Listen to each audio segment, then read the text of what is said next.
Hello, ladies and gentlemen, and welcome back to the channel. Today we are diving deep into one of the most celebrated and shockingly controversial coins in American history, the Standing Liberty Quarter. Produced for just 15 years from 1916 to 1930, this coin is more than just 25 cents of silver. It is a work of art born from a national movement, a piece that sparked public outrage, and a collector's challenge packed with history, rarity, and fascinating varieties. This coin combines artistry, symbolism, controversy, and storytelling, all packed into a single piece of silver. To understand why the Standing Liberty Quarter was created, we have to look back at what came before it. For decades, the stoic and uniform designs of Charles E. Barber had dominated our silver coinage. While functional, they were seen by many, including President Theodore Roosevelt, as uninspired. Imagine a president so passionate. He demanded our currency be art. Roosevelt initiated a renaissance of American coinage, believing our money should be as beautiful and grand as the nation itself. This movement gave us legendary designs like the St. Gaudens double eagle and the Buffalo nickel, and by 1916, it was a quarter's turn for a glorious redesign. The Treasury Department held a design competition, and the commission was awarded to renowned sculptor Herman Atkins McNeil. McNeil was tasked with creating a design that was both artistically profound and distinctly American. But how do you capture the soul of a nation on the brink of global conflict in a $quarter coin? His vision was to create a figure of liberty who was not just peaceful, but also prepared to defend herself and her ideals. And so in late 1916, his breathtaking design was born. What McNeil created was revolutionary for its time. The obverse features a full-length figure of Lady Liberty striding forward through a gate or gap in a wall. In her right hand, she holds a shield in a defensive posture, and in her left an olive branch, the universal symbol of peace. The inscription, "I in God we trust," is split by her body, and her name Liberty is inscribed above. 13 stars representing the original colonies adorn the outer wall. It was a powerful and dynamic image unlike any quarter seen before it. Every element of this design was deliberate. But did you know the position of her shield and olive branch tells a profound story? Liberty stepping forward symbolized a nation awakening and moving onto the world stage. The shield represented preparedness and the defense of the nation, a clear nod to the growing conflicts in Europe. Yet the olive branch showed that America's ultimate desire was for peace. This duality captured the national mood perfectly, a country hoping for peace but ready for war. Her shield was raised toward the right, the direction of Europe, symbolizing America's readiness to defend itself. At the same time, the olive branch extended outward, showing the country's desire for peace above all else.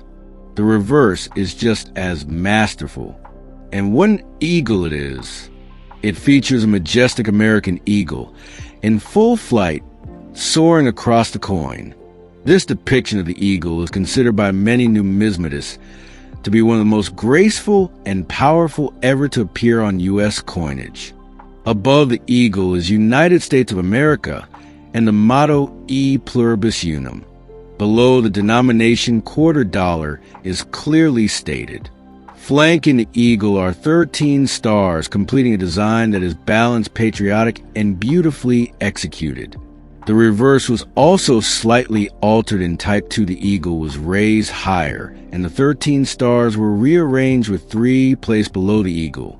But as soon as the coin was released to the public, a scandal erupted that forced the U.S. Treasury to act immediately.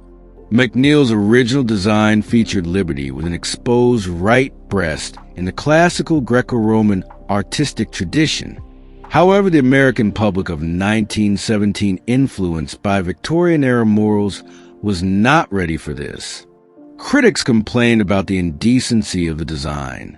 The Society for Suppression of Vice and other public groups raised a significant outcry, deeming the coin immodest and immoral. The controversy became so widespread that the Treasury had no choice but to act. In the middle of 1917, the design was officially modified. To appease the public, McNeil was instructed to cover Liberty's chest. He did so by adding a full vested chain mail, transforming Liberty into a more warrior-like figure. This quick change gave collectors two distinct types from a single year. This change created what collectors now call the Type II Standing Liberty Quarter. The Type II also modified the shield's position and strengthened details like Liberty's head and the eagle's wings, making the coin more durable for circulation. The design modifications did not end there. Have you ever found an old coin with a completely worn-off date? That was a massive problem for the Standing Liberty Quarter. The date was placed on a raised pedestal below Liberty's feet, making it one of the highest points on the coin.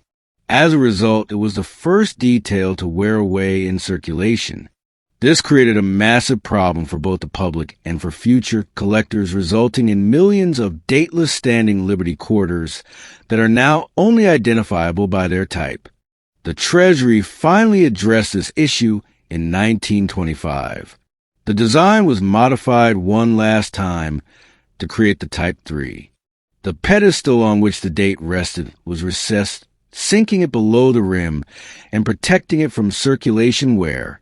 This simple but brilliant change solved the problem for the remainder of the series from 1925 to 1930. So next time you find a Standing Liberty Quarter, look closely and see if you can identify which type you have. Is it a Type I with a bare breast, a Type II with chainmail and a raised date, or a Type III with chainmail and a recessed date? Now, let us talk about collecting. What if I told you the rarest coin in this series could be hiding in an old collection right now? The undisputed king, the holy grail of the series, is the very first issue of the 1916. Struck only at the Philadelphia Mint, a mere 52,000 pieces were produced, making it one of the rarest 20th century coins. These were not released until 1917 and were quickly absorbed into circulation. Finding one today in any condition is a major accomplishment for a collector, and high-grade examples command astronomical prices at auction. The 1916 is a true key date that every advanced collector dreams about. While the 1916 is the star, it is not the only challenge. Keep your eyes peeled, though, because the series is packed with other key and semi-key dates that are tough to find. The 1918 7S overdate, where a 7 is visibly punched over an 8 in the date, is a famous and valuable variety. The 1921 with mintage of just over 1 million is notoriously difficult to find in nice condition, and the low mintage San Francisco issues like the 1923 S and 1927 S are major condition rarities, often found with weak strikes and heavy wear. For the serious collector, the ultimate goal is to find coins with a full head designation. What exactly is a full head? And why does it make a coin exponentially more valuable? This is a grading attribute given by services like PCGS and NGC to coins with a sharp, fully detailed strike on the highest point of the obverse Liberty's head. On a full head coin, you should be able to see the clear separation of the hairline, the details of the olive leaves in her hair, and a distinct ear hole. Due to weak strikes, that the Mint's full head examples are exceptionally rare for many dates and carry a massive price premium. When you start your collection, you will need to know where to find the mint marks. They are located on the obverse on the wall, to the left of Liberty's feet, just to the left of the date. A D indicates it was minted in Denver and an S in San Francisco. If there is no mint mark, it was made in Philadelphia. Standing Liberty Quarters are notoriously hard to find in high grades. Most circulated heavily, and their design made them prone to wear, especially on Liberty's head and the shield. So, where do you begin your hunt for these elusive beauties? For beginners, a great way to start is by assembling a set of the more common Type 3 dates from 1925 to 1930, before hunting down the rarer, more expensive issues. The Standing Liberty Quarter series came to an abrupt end in 1930. No quarters were minted in 1931 due to the deepening effects of the Great Depression. Then in 1932, a new design was commissioned to commemorate the 200th anniversary of George Washington's birth. The resulting Washington Quarter was so popular that it was continued as the new permanent design, officially retired McNeil's artistic but problematic masterpiece. Imagine the stunning artistry, replaced by the familiar face of Washington almost overnight. The series' short run makes it a favorite among collectors. In the end, the Standing Liberty Quarter's short 15-year run was a perfect reflection of its time. It was born from an artistic revolution, courted immediate controversy, and was repeatedly modified to meet practical demands. But what enduring legacy did this artistic and troubled coin leave behind? It represents a nation stepping confidently onto the world stage, armed with both strength and a desire for peace. This coin offers a story in silver that is truly second to none. It is admired by art historians as one of the greatest American coin designs ever struck. So whether you are a seasoned numismatist or just someone who appreciates history, and this coin is a shining tribute to artistry, symbolism, and the era that created it. It is more than just silver.